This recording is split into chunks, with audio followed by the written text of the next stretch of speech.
போதைப் பொருட்களுக்கு எதிராக மதிமுக அதனுடைய பொதுச்செயலாளர் வைகோ அவர்கள் இந்த பிரச்சாரம் என்பது மக்கள் மத்தியிலே விழிப்புணர்வு ஏற்படுத்தக்கூடிய பிரச்சாரமா இல்லை தமிழக அரசை எதிர்த்து நடத்தக்கூடிய பிரச்சாரமா? எனக்கு மக்கள் பிரச்சனை தான் முதலிலே முக்கியம். அதற்கு பிறகு கட்சி உடைவதை நான் பார்த்துக் கொள்கிறேன் என்று அவற்றையெல்லாம் பார்த்துவிட்டு தான் நடந்திருக்கிறார்கள். வைகோ அவர்கள் தொடங்கக்கூடிய இந்த பிரச்சாரத்துக்கு ஆளுகின்ற அரசாங்கமே முதலமைச்சர் மு.க.ஸ்டாலினே தொடங்கி வைக்கிறார் என்றால் இந்த பிரச்சார பயணம் ஒரு முரண்பாடா இல்லைங்களா? மும்பை வெடிகுண்டு வழக்கிலே மாத்திரம் மத்திய அரசாங்கம் அப்பீலுக்கு போனது. ஆனால் இதில் மாலேகான் குண்டு வெடிப்பு, ஏன்னா மாலேகான் குண்டு வெடிப்பிலே குற்றவாளிகளாக சேர்க்கப்பட்டவர்கள் பிஜேபியை சார்ந்தவர்கள். ஆகவே அதற்கு அப்பீல் போகவில்லை. ஆனால் மும்பை வெடிகுண்டு வழக்கில் குற்றவாளியாக சேர்க்கப்பட்டவர்களெல்லாம் இஸ்லாமிய இனத்தை சார்ந்தவர்கள். ஆகவே அதில் அப்பீல் போயிருக்கிறது. முந்த்ரா துறைமுகத்தில் வெளிநாடுகளில் இருந்து வருகின்ற அந்த போதைப் பொருட்கள் எல்லாம் முந்த்ரா துறைமுகத்தின் மூலமாக இந்தியாவில் இருக்கின்ற பல மாநிலங்களுக்கும் செல்வதாக உள்துறை அமைச்சர் அமித்ஷா அவர்கள் சொல்லியிருக்கிறார்கள்.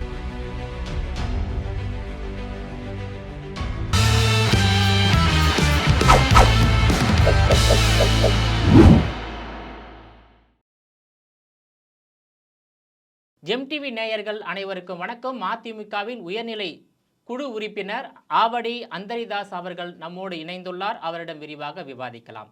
சார் வணக்கம். சார், இப்போ மதிமுக பொதுச் செயலாளர் வைகோ அவர்கள் ஜனவரி 2ஆம் தேதி முதல் 12ஆம் தேதி வரையில் ஒரு சமத்துவ பிரச்சார பயணத்தை தொடங்க உள்ளார். அதாவது திருச்சியில் தொடங்கி மதுரையில் முடிக்க உள்ளார். அந்த பயணத்தின் நோக்கம் என்பது மதுக்கு எதிராக, போதைப் பொருட்களுக்கு எதிராக, ஜாதிய மோதலுக்கு எதிராக பயணமாக திட்டமிட்டு உள்ளார். இப்போது தமிழ்நாட்டை ஆளக்கூடிய அந்த திமுக அரசாங்கம் தான் இந்த மதுவை ரத்து செய்ய வேண்டும், போதைப் பொருட்கள் புழக்கத்தை கட்டுப்படுத்த வேண்டும், ஜாதிய மோதலுக்கு முற்றுப்புள்ளி வைக்க வேண்டும். ஆனால் திமுக கூட்டணியில் அங்கம் வைக்கக்கூடிய மதிமுக அதனுடைய பொதுச்செயலாளர் வைகோ அவர்கள் இந்த பிரச்சாரம் என்பது மக்கள் மத்தியிலே விழிப்புணர்வு ஏற்படுத்தக்கூடிய பிரச்சாரமா இல்லை தமிழக அரசை எதிர்த்து நடத்தக்கூடிய பிரச்சாரமா? நடைபயணத்திற்கான இலக்கணங்கள்லாம் இப்பொழுது மாறிக்கொண்டு வருகிற சூழ்நிலையிலே சொகுசு பேருந்திலே ஊரின் எல்லையிலே இறங்கிவிட்டு வெறும் நடைபயணம் என்கின்ற அந்த நிலைமைக்கு வந்திருக்கின்ற நேரத்திலே ஒரு நல்ல தலைப்பினுக்கு எனக்கு விவாதிக்க வாய்ப்பு கொடுத்திருக்கிறீர்கள். 94ஆம் ஆண்டு ஜூலை 27ஆம் தேதி கன்னியாகுமரியிலிருந்து சென்னை வரை கிட்டத்தட்ட 1600 கிலோமீட்டர் 3000 தொண்டர் படை வீரர்களோடு கட்சிக்காரர்கள் உடன் இருந்திருக்கிறார்கள். 48 நாள் நடைபயணம். எவ்வளவு ஒரு நடைபயணம் இவ்வளவு பேரை வைத்துக்கொண்டு கட்டுப்பாடாக நடத்த வேண்டும் என்பதற்கு அது ஒரு உதாரணமாக அமைந்தது. அதற்கு பிறகு 1994க்கு பிறகு 97 ஸ்டெர்லைட்டுக்காக ஸ்ரீவைகுண்டத்திலிருந்து அவர் நடந்திருக்கிறார். காவிரி பிரச்சனைக்காக பூம்புகாரிலிருந்து கல்லணை வரை நடந்திருக்கிறார். 2004ஆம் ஆண்டு நெல்லையிலிருந்து சென்னை வரை 1200 கிலோமீட்டர் 42 நாட்கள் அது மறுமலர்ச்சி பயணம் என்கின்ற பெயரிலே நடைபெற்றது. அந்த பயணத்தின் போது தான் சென்னைக்கு வரும்பொழுது, பட்ரோடுக்கு வரும்பொழுது தடை விதித்தார்கள் அதிமுக ஆட்சி. இனிமேல் நீங்கள் சென்னைக்குள்ளே புகக்கூடாது என்கின்ற ஒரு தடை உத்தரவை கூட்டினார்கள். ஆனால் தலைவர் விடாப்பிடியாக நான் நடந்தே போவேன் என்று சொல்லி இரவு 12 மணிக்கு மேல் வேக வேகமாக தன்னுடைய தொண்டற்படையோடு கிட்டத்தட்ட நேப்பியார் பாலத்துக்கு போகும்பொழுது அன்றைக்கு கமிஷனராக இருந்த மரியாதைக்கு சைலேந்திர பாபு அவர்கள் தடுத்து நிறுத்தப்பட்டு அதுக்கு பிறகு வாக்குவாதமாகி அந்த கூட்டத்தில் நானும் இருக்கிறேன். அப்பொழுது சொன்னார், என்ன விதமான ஃபோர்ஸ் வேண்டுமானால் யூஸ் செய்து கொள்ளுங்கள், மினிமம் ஃபோர்ஸ் என்று சொன்னீர்களே அதை வேண்டுமானால் பயன்படுத்தி கொள்ளுங்கள், நாங்கள் இங்கே தான் உட்கார்ந்திருப்போம், அடிபட்டாலும் இங்கே தான் உட்கார்ந்திருப்போம் என்று பேசிய பிறகு ஒரு முடிவுக்கு வந்தது. என்ன என்று சொன்னால் தலைவர் வைகோ மாத்திரம் கைதாவது என்று சொன்னோம், மற்றவர்கள்லாம் அப்படியே 3 பேராக தீவுத்திடலுக்கு போய் அடைவது என்கின்ற அந்த தீவுத்திடலில் நடைபெற்ற அன்றைய கூட்டத்திலே தான் நிறைய பேர் பேசினார்கள். நட்சத்திரங்கள்லாம் கூட பேசினார்கள். கவிஞர் வாலி அவர்கள் சொல்லும்பொழுது தான் கால்நடை மனிதர்களுக்காக கால்நடையாகவே நடந்து சென்ற மாவோவின் மறுபிறப்பு தான் வைகோவோ என்கின்ற அந்த கவிதையெல்லாம் அதிலே தான் பிரசுரிக்கப்பட்டது. அதற்கு பிறகு தொடர்ந்து 2-3 கட்டங்களாக பூரண மதுவிலக்கே எங்கள் இலக்கு என்று சொல்லி தொடர்ந்து நடைபயணங்கள் இருந்தது. ஒரு நடைபயணம், அதாவது கோவளத்திலிருந்து மறைமலை நகர் நோக்கி போய் கொண்டிருந்த பொழுது அந்த வழியாக சிறுதாவூருக்கு போகின்ற அன்றைய முதலமைச்சர் ஜெயலலிதா அவர்கள் திடீரென்று காரை திருப்பி வந்து, எதற்காக உங்களை வருத்தி கொண்டு நடக்கிறீர்கள் என்று சொல்லும் பொழுது, பூரண மதிவிலக்கு தான் எங்கள் இலக்கு, அதை நோக்கி பயணிக்கிறோம்னு சொல்லுங்கள் சார், சாப்பிட்டு போங்கள் அப்படி என்று உபசரிப்போடு தன்மையோடு பேசினார்கள். அதையும் நான் நிறைவு கூற வேண்டியிருக்கிறது. 2006 முல்லைப் பெரியாறு அணையை உடைப்பேன் என்று அந்த நீர்ப்பாசனத்துறை அமைச்சர், கேரளாவுடைய நீர்ப்பாசனத்துறை அமைச்சர் ராதாகிருஷ்ணன் அவர்கள் சொல்லும் பொழுது, அந்த 5 மாவட்ட பலன் பெறுகின்ற 5 மாவட்ட மக்களுக்கு ஒரு விழிப்புணர்வு ஏற்படுத்த வேண்டும் என்று ஒரு விழிப்புணர்வு பிரச்சாரத்தை பண்ணார். ஸ்டெர்லைட் பிரச்சனையிலையும் காவிரி பிரச்சனைக்காக காவிரி இது கல்லணை வரை நடந்த இதிலையும் அதே போல் முல்லைப் பெரியாருக்கும் எந்த கட்சி அடையாளங்களையும் காட்டவில்லை. கொடி கூட எங்களுடைய கட்சியினுடைய இருவண்ண கொடியை கூட நாங்கள் பயன்படுத்தவில்லை. காரணம், இது ஒரு பொதுப்படையான பிரச்சனை, மக்களை சென்றடைய வேண்டும் என்கின்ற நல்ல நோக்கத்தோடு 2006 வந்து மதுரையிலிருந்து கூடலூர் போய் கொண்டிருக்கும் பொழுது உசிலம்பட்டியிலே செய்தியாளர்கள் மடக்கி கேட்கிறார்கள், உங்கள் கட்சியை எங்கே உடையும் போல் இருக்கிறது. செஞ்சி ராமச்சந்திரனும் துணை பொதுச்செயலாளர் செஞ்சி ராமச்சந்திரனும் அவைத்தலைவர் எல்ஜியும் அப்பொழுது மந்திரியாக இருக்கின்றார் எல் கணேசன் அவர்களும் இன்றைக்கு கட்சியை உடைப்பதற்காக பொதுக்குழு உறுப்பினர்களை தேடி பிடித்து கொண்டிருக்கிறார்கள். நீங்கள் இங்கே நடந்து கொண்டிருக்கிறீர்கள் என்று சொல்லும் பொழுது, எனக்கு மக்கள் பிரச்சனை தான் முதலிலே முக்கியம், அதற்கு பிறகு கட்சி உடைவதை நான் பார்த்து கொள்கிறேன் என்று அவற்றையெல்லாம் பார்த்துவிட்டு தான் நடந்திருக்கிறார்கள். அதை போலவே சென்னையிலே வந்து மதுவிலக்கு மாரத்தான் மாணவர்களை கொண்டு 50,000 மாணவர்கள், நாங்களே எதிர்பார்க்கவில்லை. 2015 ஜனவரி மாதம் 4 தலைநகர் சென்னையிலே பயங்கரமான, ஆனால் அன்றைக்கு செய்தி பத்திரிகையில் பெரிய விளம்பரம் கொடுக்கவில்லை. டைம்ஸ் ஆஃப் இந்தியா என்று நினைக்கிறேன், அதில் எழுதினார்கள், வைகோ அவர்கள் வந்து மெரினா கடற்கரை குப்பை காடாகிவிட்டார் என்று சொன்னார்களே தவிர, இது எதற்காக இந்த நடைபயணம் இத்தனை பேர் 1000 பேர் கலந்து கொண்டார்கள், 50,000 பேர் கலந்து கொண்டார்கள் என்கிற நோக்கத்தினையே அவர்கள் தெரிவித்தார்கள். பிறகு நாங்கள் ஆய்வு செய்த போது தான் தெரிந்தது, அவர்கள் முல்லைப் பெரியாறு அணையினுடைய நீர்பிடிப்பு பகுதியிலே ரிசார்ட் அமைத்திருக்கிறார்கள், சுற்றுலா தளங்களை அமைச்சிருக்கிறார்கள். அது வந்து 142 152 அடி போகும்பொழுது நிச்சயமாக தண்ணீர் அங்கே நிற்கக்கூடிய பாதிப்பு ஏற்படும் என்கின்ற அந்த எரிச்சலின் காரணமாகத்தான் வைகோ அவர்கள் மெரினா கடற்கரை குப்பை காடாகிவிட்டார் என்று சொல்லியிருக்கிறார்கள். இப்பொழுது மீண்டும் வந்து தலைவர் அவர்கள் வந்து நடைபயணம், இப்பொழுது ஒரு 4 மண்டலங்களிலே நடைபயண வீரர்களை தேர்வு செய்திருக்கிறார்கள். எல்லோருமே ஆர்வமாக நடக்கிறார்கள். புது இளைஞர்கள்லாம் இன்றைக்கு அந்த நடைபயணத்தில் பங்கு கொள்ள வேண்டும் என்று நேற்றைக்கு மாத்திரம் தாயகத்திலே வந்து கிட்டத்தட்ட 150 பேர் வந்திருந்தார்கள், சென்னை மண்டலத்திலே மாத்திரம். ஆகவே ஒரு சமத்துவம், நீங்கள் கேட்டீங்க எதுக்கு அப்படின்னு சொல்லிட்டு, நிச்சயமாக எந்த கூட்டணியிலே இருந்தாலும், அதாவது எந்த கூண்டிலே இருந்தாலும் சிங்கம் உருமத்தான் செய்யும், புலி வந்து சீரத்தான் செய்யும். அதனால் எந்த கூட்டணியில் இருந்தாலும் இது ஒரு பொதுப்படையான நோக்கம், இந்த ஆட்சியை எதிர்த்து என்பதற்காக அல்ல. அதோடு சேர்த்து இன்னும் பல காரணிகள் இதில் சேர்ந்து இருக்கிறது. ஜாதி பிரச்சனைகள் அதிகமாக மோதலை எதிர்த்து நடந்திருக்கிறது. இன்னொரு விஷயம் சொன்னீங்க, இப்போ நீங்கள் உங்களுடைய நடைப்பயணம் வந்து வரவேற்கத்தக்கது தான். 1994 வைகோ அவர்கள் தனது நடைப்பயணம் தொடங்கிய போது 3000 பேர் பின்தொடர்ந்ததாக சொன்னீங்க. ஆனால் இன்னைக்கு 2026 ஜனவரி மாதம் தொடங்கக்கூடிய சமத்துவ நடைப்பயணத்தில் வெறும் 300 பேர் தான் கலந்து கொள்வார் தெரிவிச்சிருக்கீங்க. ஏன் மக்கள் செல்வாக்கு குறைந்து விட்டதா வைகோ? அப்படியெல்லாம் கிடையாது. எல்லா இடத்துலையும் ஆயிரக்கணக்கான பேர் இருக்கிறார்கள். அவருடைய உடல் தகுதி, 10 நாள் நடக்கக்கூடிய அந்த தன்மை, இவற்றையெல்லாம் பொறுத்து தான் இருக்காங்க. 1000 பேர்னா 300 தொண்டர்படை அமைப்பை சேர்ந்தவர்கள் மாத்திரம்தான் 300 பேர். மற்றபடி கட்சிக்காரர்கள்லாம் ஆயிரக்கணக்கான பேர் வருவார்கள். கிட்டத்தட்ட 10,000 பேர் அவரோடு நடப்பார்கள் திருச்சியிலேருந்து. அதனால் மற்ற நடைபயணங்கள் போல எல்லாம் பேருந்தில் வந்துட்டு இறங்கிட்டு ஊரில் வந்து அங்கேருந்து வந்து ஒரு ஏற்கனவே ஒரு ஆர்டிஃபிஷியல் க்ரௌடை வச்சுக்கிட்டு அப்படி கிடையாது.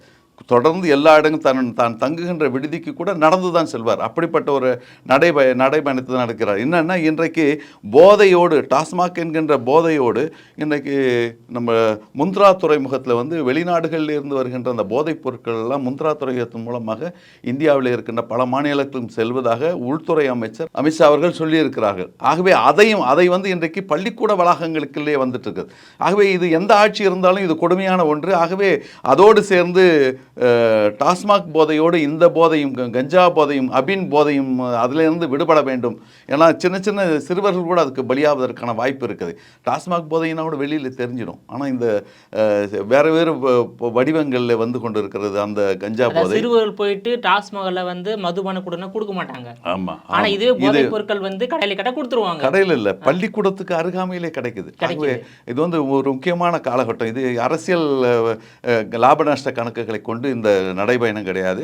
இது நடைமுறையில் இருப்பதை இன்றைக்கு ஒரு முடிவுக்கு கொண்டு வர வேண்டும், ஒரு முற்றுப்புள்ளி வைக்க வேண்டும் என்பதற்காக தான் இந்த நடைபயணம். ஓகே சார், அதை வைகோ அவர்கள் நடைபயணத்தை வந்து தமிழ்நாட்டு மக்கள் வந்து வரவேற்கலாம், உண்மையான நடைபயணம் தான். இருந்தாலும் பூரண மதுவிலக்கை நடைமுறைப்படுத்த வேண்டிய முழு பொறுப்பு தமிழகத்தை ஆளுகின்ற திமுக அரசாங்கத்துக்கு உள்ளது.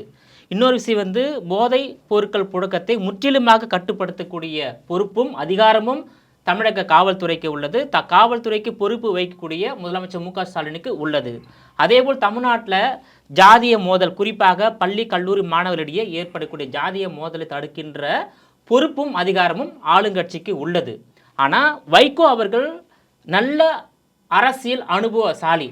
அவர் வந்து கோட்டைக்கு சென்று முதலமைச்சரை சந்தித்து பூர்ண மது விலக்கை நடைமுறைப்படுத்துங்க அப்படின்னு முதலமைச்சரை பார்த்து கோரிக்கை வைத்துவிட்டு அந்த பூர்ண மது விலக்கை தமிழ்நாட்டில் நடைமுறைப்படுத்திவிட்டு, அதேபோல் போதைப் பொருட்கள் முற்றிலுமாக ஒழிப்பதற்கான நடவடிக்கையை ஆளுகின்ற அரசாங்கத்தின் மூலமாக எடுத்துவிட்டு, அதேபோல் ஜாதிய மோதலுக்கு முற்றிலுமாக தடுப்பு நடவடிக்கையை ஆளுகின்ற அரசாங்கம் மூலமாக எடுத்துவிட்டு அரசாங்கத்தை நடவடிக்கை எடுத்து உள்ளது. இதற்கு உங்களுடைய ஒத்துழைப்பு தாருங்கள் என்று வைகோ அவர்கள் திருச்சியில் அந்த பிரச்சார பயணத்தை தொடங்கி இருந்தால் இதை வந்து வரவேற்கலாம். ஆனால் வைகோ அவர்கள் தொடங்கக்கூடிய அந்த பிரச்சாரத்துக்கு ஆளுகின்ற அரசாங்கமே முதலமைச்சர் மு க ஸ்டாலினே வந்து தொடங்கி வைக்கிறார் என்றால் இந்த பிரச்சார பயணம் ஒரு முரண்பாடா இல்லைங்களா? இல்லை, எந்த முரண்பாடும் இல்லை. 1000 முரண்பாடுகளோடு நாங்கள் கொள்கை கூட்டணி அமைத்திருந்தாலும் கூட சண்டையிட்டு கொண்டே இருந்தாலும் சகோதரர் என்கின்ற எண்ணத்தின் அடிப்படையிலே தான் அவருக்கும் அதில் வந்து பங்கு இருக்கிறது என்பதை உணர்த்துவதற்காக அழைத்திருக்கிறோம். அவர் வருவதாக பங்கு இருக்கின்றது. ஆமாம், எல்லாருக்கும் இருக்குது. எல்லா சாதாரண குடிமக்களுக்கும் அந்த பங்கு இருக்குது, பெற்றோர்களுக்கு இருக்கிறது, பிள்ளைகளுக்கு இருக்கிறது, வருங்கால தலைமுறை காப்பாற்ற வேண்டிய பொறுப்பும் கடமையும் நமக்கு எல்லோருக்கும் இருக்கிறது. அந்த அடிப்படையில் அதோடு நான் தான் சொன்னேன், கண்ணுக்கு தெரியாத வகையில் இன்னொரு போதையும் வந்து கொண்டு இருக்கிறதுல அதையும் சேர்த்து தான் வர்றேன். எல்லாவற்றையும் ஒழிக்க வேண்டும் என்று மரியாதைக்குரிய முதலமைச்சர் கூட சொல்லியிருக்கிறோம். இதில் நாங்கள் ஜூலோ டாலரன்ஸ், அதாவது நாங்கள் கடைகளை குறைக்க வேண்டும் என்று இன்றைக்கும் சொல்லிக் கொண்டு தான் இருக்கிறோம். அதனால் வந்து பொதுமக்கள் மத்தியிலே முதலிலே விழிப்புணர்வு ஏற்படுத்திவிட்டு அதுக்கு பிறகு அரசாங்கத்தினுடைய கோரிக்கை இல்லைன்னா இது வந்து வெறும் தமிழ்நாடு சட்டசபைக்கு மாத்திரம் ஆட்சி செய்வதற்கு மாத்திரம் இது பொருந்தாது, எல்லாருக்கும் தான் பொருந்தும். ஏன்னா ஆர்டிக்கல் 47 மனிதனுடைய ஆரோக்கியத்தை காப்பாற்ற வேண்டும் என்று தான் இருக்கிறது. மத்திய அரசுக்கும் இதில் பங்கு இருக்கிறது. அவர்களையும் இன்றைக்கு கேட்டுக்கொள்வதற்காகத்தான் இந்த பொறுப்பு கூடும். அதனால் அவர் வருவதனாலே அவரெல்லாம் ஏன் நிறுத்தவில்லை என்றெல்லாம் கேட்க முடியாது. அரசாங்கத்தில் பல சாதகமான அம்சங்கள் இருக்கலாம், இல்லாமல் போகலாம். ஆனால் எதை தட்டி கேட்க வேண்டுமோ அதையெல்லாம் கேட்டுக்கொள்கிறோம். 8 மணி நேரத்தை வந்து 12 மணி நேரம் ஆக்கும் பொழுது நாங்கள் தான் களத்தில் நின்று போராடணும். ONGCக்கு வந்து ஆய்வு கொடுத்தது தவறு என்று சொல்லி அதை வாபஸ் பெற வேண்டும் என்று வாபஸ் பெறும் முறை நாங்கள் தான் அதற்காக குரல் கொடுத்துருக்குறோம். அதுக்கு பிறகு இப்பொழுது வந்து தனியார் பல்கலைக்கழகங்களுக்கு ஒரு சட்டம் வந்த பொழுது அதையெல்லாம் கொண்டு வரவே கூடாது என்று ஆட்சேபித்து அதையும் வாபஸ் வாங்க வைத்திருக்கிறோம். ஆக எதெல்லாம் முரண்பட வேண்டுமோ சண்டையிட்டு கொண்டே இருந்தாலும் சகோதரர் அன்றோ என்கின்ற அடிப்படையில் இவற்றையெல்லாம் எதிர்க்கிறோம். இது ஒரு தார்மீக கடமையாக மதிமுக கருதுகிறது. வருங்கால தலைமுறையை காப்பாற்ற வேண்டும் என்கின்ற எண்ணத்தோடு செய்யப்பட்டதோட எந்த அரசியல் நோக்கோடும் இது நடைபெற. அதெல்லாம் இல்லை சார், ஒரு பழமொழி சொல்லுவாங்க, எரியத்தை அடக்கினால் கொதிக்க அடங்குன்னு சொல்லுவாங்க. அந்த மாதிரி வந்து நீங்கள் வந்து தமிழ்நாட்டை ஆளுகின்ற அரசாங்கம் பூர்ண மது விலக்கை நடைமுறைப்படுத்தி விட்டு அதன் பிறகு நீங்கள் வந்து மக்கள் மத்தியில் அந்த மாதிரி தமிழ்நாடு அரசாங்கம் வந்து மது விலக்கை பூர்ண மது நடைமுறைப்படுத்தி விட்டு இனி யாரும் மது அருந்தக்கூடாது, இனி யாரும் போதைப் பொருட்கள் பயன்படுத்தக்கூடாது, இனி யாரும் ஜாதிய மோதலில் ஈடுபடக்கூடாதுன்னு ஒரு விழிப்புணர்வு பிரச்சாரத்தை மேற்கொண்டால் உண்மையிலேயே 100% வைகோ அவருடைய பிரச்சாரம் வந்து மக்கள் மத்தியில் எடுபடும். ஆனால் நீங்கள் அங்கம் வைக்கக்கூடிய திமுக அரசாங்கமே இந்த பூர்ண மது விலக்கை நடைமுறைப்படுத்த மறுத்து வருகிறது. போதைப் பொருட்கள் பழக்கத்தை கட்டுப்படுத்த தவறிவிட்டது, ஜாதிய மோதலை கட்டுப்படுத்த தவறிவிட்டது. புரியுதுங்களா? இது வந்து நீங்கள் வந்து பொதுமக்களுக்கு சாதகமாக செயல்படுறீங்களா இல்லை அரசாங்கத்தை எதிர்த்து இந்த பிரச்சாரம் தொடங்குறீங்களா என்ற ஒரு முரண்பாடு மக்கள் மீது எழுந்தது. அதாவது போதை என்பது வேர்ல்டு வைட் ஃபினாமினா, அது ஒரு மாநிலத்துக்குள்ளே அடக்கிவிட முடியாது. தீயவைகள்லாம் தீய வேண்டும் என்கின்ற எண்ணத்தோடு நடத்தப்படுகின்ற ஒரு நிகழ்ச்சி. அதற்கு 1000 அரசியல் பார்வையோடு விமர்சகர்கள் விமர்சிக்கலாம். ஆனால் தூய உள்ளத்தோடு போதைகளை தடுத்து நிறுத்த வேண்டும். யார் ஆட்சியில் இருந்தாலும் அது தவறு என்கின்றதான் நான் சொல்லிட்டு கொண்டிருக்கிறோம். சரி என்று பட்டால் சார்ந்து நிற்பது, தவறு என்று சொன்னால் தட்டி கேட்பது என்கின்ற வகையிலே தான் இந்த பிரச்சார பயணம் நடைபெற்று கொண்டிருக்கிறது. இது எந்த உள்நோக்கமும் கிடையாது. உள்நோக்கத்தோடு வைகோ அவர்கள் பிரச்சாரத்தை மேற்கொள்கிறார் என்று நான் சொல்லலை. இப்படி அதாவது உங்கள் கொள்கைக்கு எதிராக திமுக செயல்படும் போது அந்த கூட்டணியில் மதிமுக இடம்பெறுவது நல்லதா? இல்லை, அதாவது இதை வைத்துக்கொண்டு மாத்திரம் ஒரு கூட்டணியை முடிவு செய்த முடியாது. எங்களை பொறுத்தவரையிலே 2017ஆம் ஆண்டு தீர்க்கமாக சொல்லிவிட்டோம். மத்திய அரசு வந்து சென்ட்ரலைசேஷன், கமர்ஷியலைசேஷன், கம்யூனலைசேஷன் என்ற 3 மோசமான காரியங்களில் ஈடுபட்டிருக்கிறது. சென்ட்ரலைசேஷன் என்று சொன்னால் எல்லாவற்றையும் கபலீகரம் செய்வது, தன்னாட்சி அமைப்புகளை கூட இன்றைக்கு கபலீகரம் செய்து கொண்டிருக்கின்ற நிலைமையிலே தான் இருக்கிறது. 2023 appointment of office bearers and conditions of service bill என்கின்ற அந்த அடிப்படையில் இதற்கு முன்பு தன்னாட்சி அமைப்பினுடைய நிர்வாகிகளை தேர்ந்தெடுப்பது என்பது prime minister, opposition leader, chief justice of India என்கின்ற 3 பேரிடம் இருந்தது. ஆனால் 2023 டிசம்பரிலே வேகமாக அந்த தன்னாட்சி அமைப்பிலிருந்து, அந்த குழுவிலிருந்து சீஃப் ஜஸ்டிஸ் ஆஃப் இந்தியாவை எடுத்துவிட்டு இன்றைக்கு பிரதமரால் தேர்வு செய்யப்படுகின்ற, நியமிக்கப்படுகின்ற ஒரு கேபினெட் மினிஸ்டர் என்று மாற்றியிருக்கிறார்கள் என்று சொன்னால் அவற்றையெல்லாம் கபலீகரம் செய்துகின்ற வகையிலே சென்ட்ரலைசேஷன், கமர்ஷியலைசேஷன் என்று பொறுத்தவரை பிரைம் மினிஸ்டர் கேர்ஸ் என்கின்ற ஒன்றை கொரோனாவின் போது மக்களை காப்பாற்றுவதற்காக நீங்கள் நிதி கொடுங்கள் சொல்லிட்டு சொன்னார். ஆனால் இன்றைக்கி அதுக்கு வந்து ஆர்டிஐ போட்டு அதனுடைய நிதி நிலைமை என்னன்னு கேட்கும் பொழுது இது இட்ஸ் நாட் வந்து ப்ரைவேட்டு, இது வந்து ப்ரைவேட்டு அறக்கட்டளை, இது வந்து ஆர்டிஐ ரேஞ்சுக்குள்ளே வராது என்று சொல்லியிருக்கிறார்கள். ஆகவே இது கமர்ஷியலைசேஷன் ஆகுது. கம்யூனலைசேஷன் இருக்குது. நீங்கள் பார்த்தீங்கன்னா அண்மையில் மாலேகான் குண்டு வெடிப்பு ஒன்று தீர்ப்பு வந்தது. அதே போலவே மும்பை வெடிகுண்டுக்கு வந்து ஒரு தீர்ப்பு வந்தது. அந்த 2 தீர்ப்புகளுமே அக்யூட்டல் தான், விடுதலை செய்யப்பட்டிருக்கிறார்கள். ஆனால் மும்பை வெடிகுண்டு வழக்கிலே மாத்திரம் இந்த மத்திய அரசாங்கம் அப்பீலுக்கு போனது. ஆனால் இதில் இதில் மாலேகான் குண்டு வெடிப்பு, ஏன்னா மாலேகான் குண்டு வெடிப்பிலே குற்றவாளிகளாக சேர்க்கப்பட்டவர்கள் வந்து முன்னாள் நாடாளுமன்ற உறுப்பினராக இருந்த பிரக்யாக் தாக்கூர் உள்ளிட்ட பிஜேபியை சார்ந்தவர்கள். ஆகவே அதற்கு அப்பீல் போகவில்லை. ஆனால் மும்பை வெடிகுண்டு வழக்கில் குற்றவாளியாக சேர்க்கப்பட்டவர்களெல்லாம் இஸ்லாமிய இனத்தை சார்ந்தவர்கள். ஆகவே அதில் அப்பீல் போயிருக்கிறது. ஆகவே கம்யூனலைசேஷன், எதையும் இன்றைக்கு மதவெறியோடு அணுகுவது என்கின்ற ரீதியில் இருக்கின்றால் இதைவிட அதை கொடுமையான அவற்றை எதிர்க்க வேண்டியிருக்கின்ற காரணத்தால் 1000 கஷ்டங்கள் இருந்தாலும் காட்டிக்கொண்டே இருக்க வேண்டும், தவறுகளை சுட்டி காட்ட வேண்டும் என்கின்ற எண்ணத்தோடு அது இதைவிட பெரிய தீங்கு எது என்று சொன்னால் மத்திய அரசாங்கம். ஆகவே அதை வந்து பிரதானமாக படுத்திக் கொண்டு இவர்களையும் துணைக்கு அழைத்துக் கொண்டு நம்மளால் எதையெல்லாம் மாற்ற முடியுமோ, அழுத்தம் தர முடியுமோ அவற்றையெல்லாம் அழுத்தம் தருகின்ற அந்த தூய மனநிலையிலே தான் இந்த போராட்டமே தவிர இதுக்கு உள்நோக்கம் கிடையவே கிடையாது. ஓகே, அதாவது அதே போல் திமுக கூட்டணியில் இடம்பெற்றிருக்கக்கூடிய விசிகாவும் கள்ளக்குறிச்சியில் மகளிர் அணி சார்பாக வந்து மதுவுக்கு எதிராக, போதைப் பொருளுக்கு எதிராக ஒரு மாநாடு நடந்தது.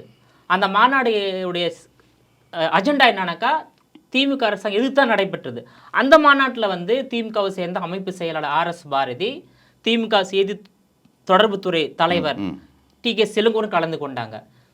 அதாவது நீங்கள் மேற்கொள்ளக்கூடிய அந்த பிரச்சாரமும் உண்மையிலேயே திமுக அரசை எதிர்த்து தான்.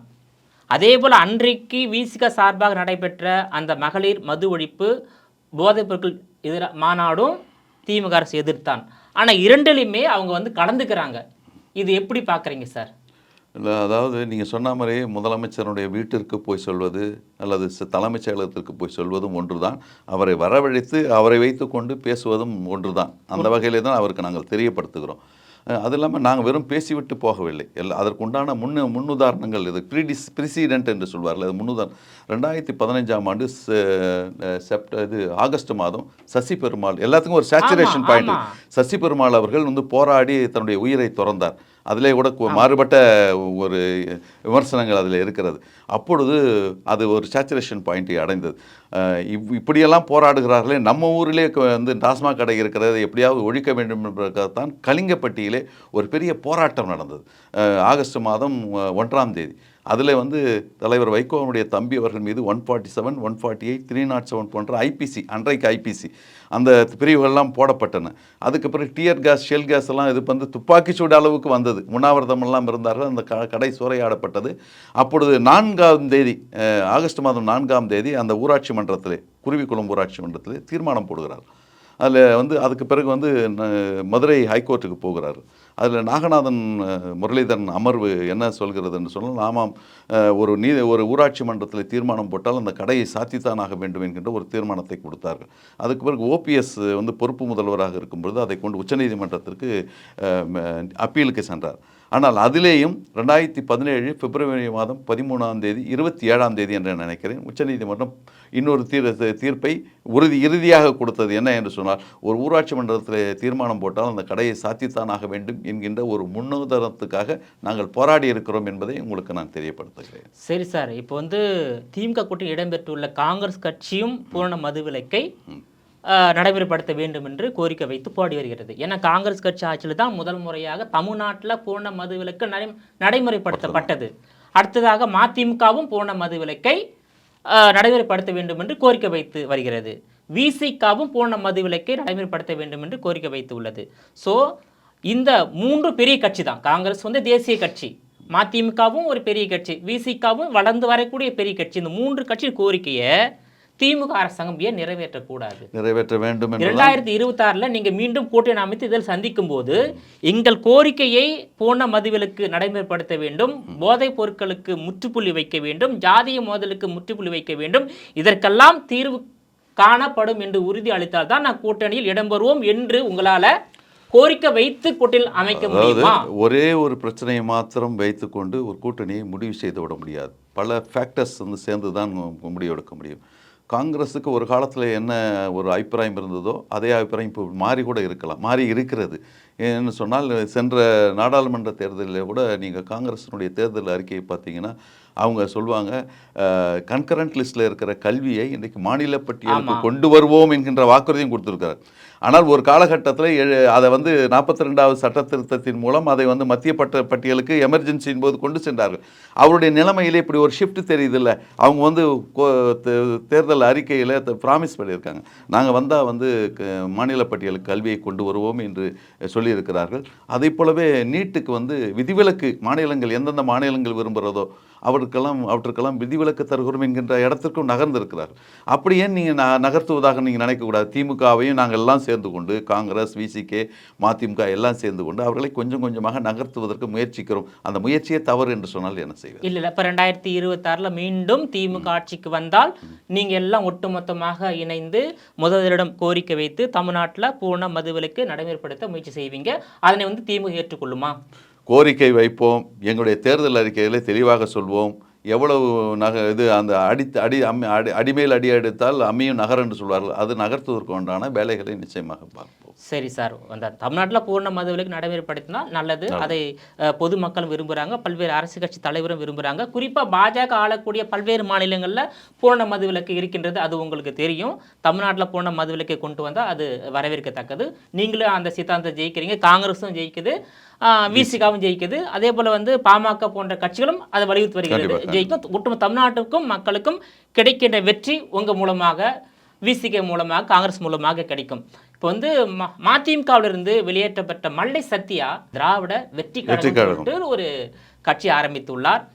அது மல்லை சத்யா என்பவர் மதிமுகவில் முக்கிய இடத்துல இருந்தார். அவர் வெளியேற்றப்பட்டு தற்போது தனியாக கட்சி ஆரம்பித்திருப்பது மதிமுகவுக்கு பின்னடைவில்லைங்களா?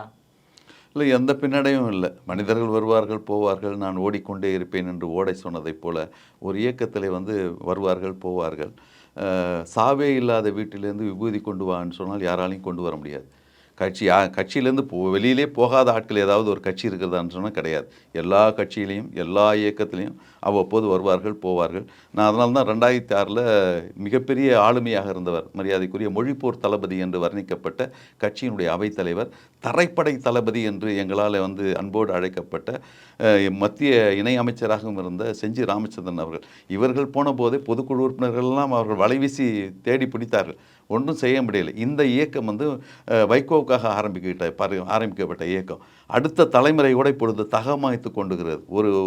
ஒரு தலைமுறை என்பது 33 வருடங்கள். அதனால தான் ஒரு காடுன்னா 33% ஒரு நாட்டில் இருக்கணும் அப்படின்னு சொல்லுவாங்க. மகளிருக்கு இடஒதுக்கீடு மசோதாவோட 33% வந்திருக்கிறது. 32வது ஆண்டிலே நாங்கள் அடியெடுத்து வைத்திருக்கிறோம். நாங்கள் இப்பொழுது கொஞ்சம் கொஞ்சமாக அடுத்த தலைமுறையை தகவமைத்து கொண்டிருக்கின்ற ஒரு முக்கியமான இதில் இருக்கிறோம்.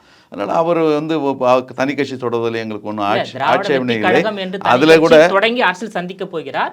இப்ப அவரை ஃபாலோ பண்ணி மதிமுக பல பேர் வெளியேறும் போது மதிமுகவுக்கு ஏற்படும். யாரும் வெளியேறல. செப்டம்பர் 15ஆம் தேதி அண்ணா பிறந்தநாள் விழா காஞ்சிபுரத்தில் நடத்தினார்கள். இந்த 32 வருடத்திலே அண்ணா பிறந்தநாள் விழாவை ஒரு மாநாடாக, பெரிய மாநாடாக நடத்துவது என்பது நாங்கள் காலமாக கடைபிடித்து வருகிறோம். திருச்சியிலே 1,00,000க்கு மேற்பட்டவர்கள் அந்த மாநாட்டிற்கு வந்தார்கள். ஆனால் காஞ்சிபுரத்திலே ஒரு சிறு கூட்டத்தை வைத்துக்கொண்டு, ஒரு 300 பேரை வைத்துக்கொண்டு அவர்கள் 7 ஸ்டார் என்டர்பிரைசஸ் என்ற ஒரு கம்பெனி தொடங்குவதை போல கட்சியினுடைய கொடியிலே 7 நட்சத்திரங்களை போட்டுவிட்டு தொடங்கினார்கள். அதுக்கு பிறகு எந்த விசாரணை கமிஷன், ரிட்டையர்ட் ஜஸ்டிஸ் என்று சொல்வார்கள், அது மாதிரி ஓய்வு பெற்ற, எங்கள் கட்சியிலேருந்து ஓய்வு பெற்ற ஒருவருடைய தலைமையிலே 15 பேர் கொண்ட குழுவை அமைத்து கடைசியாக 65 நாட்களுக்கு பிறகு அவர்கள் என்ன ஆய்வு செய்தார்கள் நமக்கு தெரியலை. ஏதோ இன்னொரு கட்சி 1.5 வருஷத்துக்கு முன்னால் தொடங்கப்பட்ட ஒரு திராவிட வெற்றிக் கழகம் என்கின்ற பெயரை இவர்கள் பயன்படுத்தி விட்டார்கள் என்று நீங்கள் சரவணன் என்பவர் பேட்டி கொடுத்திருக்கிறார். அவர் நாங்கள் வழக்குக்கும் போகிறேன் என்று சொல்கிறார். ஆகவே இதையே சரியாக செய்ய தெரியாதவர்கள் என்ன இருக்க போகிறாங்க எனக்கு இருக்குது. நவம்பர் 20ஆம் தேதி அடையாறில் தொடங்கினார்கள். ஒரு 1000 பேருக்கு பிரியாணி என்று சொல்லிவிட்டு 500 பேர் கூட வரவில்லை. கடைசியில் 250 பேர் தான் சாப்பிட்டு போக வேண்டிய நிலைமையில் இருக்கிறார். ஆகவே அவர் வாழட்டும் வளரட்டும், எங்களுக்கு ஒன்றும் ஆட்சேபனை இல்லை. ஆனால் எதற்கெடுத்தாலும் மறுமலர்ச்சி திமுகவை குறை சொல்வதை தவிர வேறு எந்த அரசியல் எஜெண்டாவும் அவரிடத்தில் இருப்பதாக தெரியவில்லை. நான் கூட நிறைய நம்ம நண்பர்கள் கேட்டிருக்கிறேன். இன்றைக்கி பல பத்திரிகைக்காரர்கள் நடுநிலை பத்திரிகை விமர்சனம் என்கின்ற போர்வையிலே பல பேர் பேசுகிறார். பல கட்சிக்கு திமுகவுக்கு கூட ஆதரவாக பேசுகிறார்கள். நான் கூட சொன்னேன், திமுகவை ஆதரித்து பேசுகின்ற அந்த நடுநிலை பத்திரிகையாளர் கூட சில நேரங்களிலே மதிமுகவை, திமுக தலைமையில் இருக்கின்ற அந்த கூட்டணியில் இருக்கின்ற மதிமுகவை கடுமையான வார்த்தைகளால் விமர்சிக்கிறார்கள் என்று சொன்னால் இதற்கு பின்னால் இருக்கின்ற அரசியல் எனக்கு தெரியவில்லை என்று சொல்லி என்னுடைய நண்பரிடத்தில் சொன்னேன். ஏன் எதற்காக திமுகவுடைய தலைமை அவர்கள் அது ஆதரித்து பேசுவது என்பது நான் தவறு சொல்லவில்லை. ஆனால் அதற்காக ஏன் குறிப்பிட்டு மதிமுகவை களங்கப்படுத்தி பேசுகிறார்கள் என்பது எங்களுக்கு தெரியவில்லை. அவர்களுக்கு என்ன எஜெண்டா என்பது எங்களுக்கு புரியவில்லை. ஆகவே அந்த அடிப்படையில் அவர் ஆனால் அவர் வைக்கின்ற குற்றச்சாட்டு கொஞ்சம் கூட பொருத்தமற்றது. அவர் சொல்கிறார் 250 கோடி வாங்கிவிட்டார். இவர் தான் 31வது ஆண்டு வரை இதே மலை சத்யா அவர்கள் தான் என்ன சொன்னார்கள் சொன்னால், தலைவரை பற்றி சொல்லும் பொழுது தான் பட்டாளை தொட்டில் கட்டி பவுனாலை காது குத்தி பள்ளிக்கு கூட சாரட் வண்டியிலே செல்கின்ற அளவுக்கு செல்வமும் செல்வாக்கும் படைத்த குடும்பம் என்னுடைய தலைவன் குடும்பம் சொன்னார். உங்களுடைய இதுக்கு இன்னொன்று சொல்கிறேன், ராஜகோபால் என்கின்ற ஒரு வங்கியிலே 1922 அதாவது அந்த கட்டிடம் பார்த்தீங்கன்னா 1923 போட்டிருக்கோம். 22 அதில் ஒரு ஷேர்னுடைய மதிப்பு 7,500 ரூபாய். எந்த காலகட்டத்தில் என்ன, ஒரு பவுனுடைய விலை 9 ரூபாய் இருந்த அந்த காலகட்டத்தில் ஒரு ஷேர்னுடைய விலை 7,500 ரூபாய். அதிகமான ஷேர்ஸை அவர்கள் கொள்முதல் செய்த காரணத்தால் அந்த வங்கியிலே நம்முடைய வைகோவுடைய தந்தையார் வையாபுரி அவர்கள் மேனேஜிங் டைரக்டராக இருந்திருக்கிறார்கள். அந்த அளவுக்கு அந்த காலகட்டத்திலே 1922 அந்த வங்கியிலே 5,50,000 லட்சம் ரூபாய் ஃபிக்ஸட் டெபாசிட்டாக வைத்திருக்கிறார்கள். அவர்கள் பஞ்சம் பிழைத்தவர்கள் கிடையாது. பல பேருக்கு படியாளந்தவர்கள். அவர்கள் பிறக்கும் பொழுதே பாரம்பரியமாக செல்வாக்குள்ள குடும்பத்திலே பிறந்தவர்கள். ஆனால் அதை வைத்துக்கொண்டு கொச்சையாக பேசுவது என்பது அவரை நிறுத்திக் கொள்ள வேண்டும் என்பது இந்த நிகழ்வின் மூலமாக நான் பணிவோடு கேட்டுக்கொள்கிறேன். சரி, 2026 மதிமுக எத்தனை தொகுதிகள் இலக்காக கொண்டு திமுக கூட்டணியில் இடம்பெற போகுது சார்? இல்லை, அண்ணா பிறந்தநாள் விழா மாநாட்டினுடைய எஜெண்டாவே எங்களுக்கு என்னென்ன கேப்ஷனே என்னன்னு சொன்னால், ஆர்ப்பரிப்போம் அங்கீகாரம் பெறுவோம் என்பது தான். அணிதிரள்வோம், ஆர்ப்பரிப்போம், அங்கீகாரம் பெறுவோம். அங்கீகாரத்திற்கு எவ்வளவு தேவையோ அவ்வளவு நாங்கள் கேட்போம். கண்டிப்பாக 8 சட்டமன்ற உறுப்பினர்கள் தேவை, 2 நாடாளுமன்ற உறுப்பினர்கள் தேவை என்கின்றதில் கண்டிப்பாக கேட்போம். 8ன்னா 8க்கு அதிகமாக தானே கேட்க முடியும். 8க்கு எல்லாவற்றிலையும் ஜெயிக்க முடியும்னு சொல்ல முடியாது.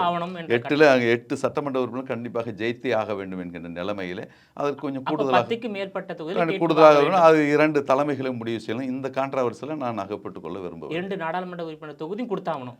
ஆமாம், ஒன்று எய்தர் 8 MLAs ஆர் 2 MPs ஜெயிச்சாகணும். ஒரு கட்சி அங்கீகாரம் பெறுவது என்பது எல்லோருக்கும், எங்களுக்கு நல்லது, அவர்களுக்கும் அழுத்தமாக அவர்களுக்கு இன்றைக்கு நாங்கள் சப்போர்ட் செய்கின்ற அந்த நிலைமையிலே தான் இருக்கும். அதனால அவர்களும் தருவார்கள் என்கின்ற எதிர்பார்ப்போடும் பெரும் நம்பிக்கையோடு தரக்கூடிய மனநிலை இருக்காங்களா? தருவார்கள் என்று எதிர்பார்க்கிறோம். உங்களுடைய விரிவான தகவலுக்கு ரொம்ப நன்றி சார்.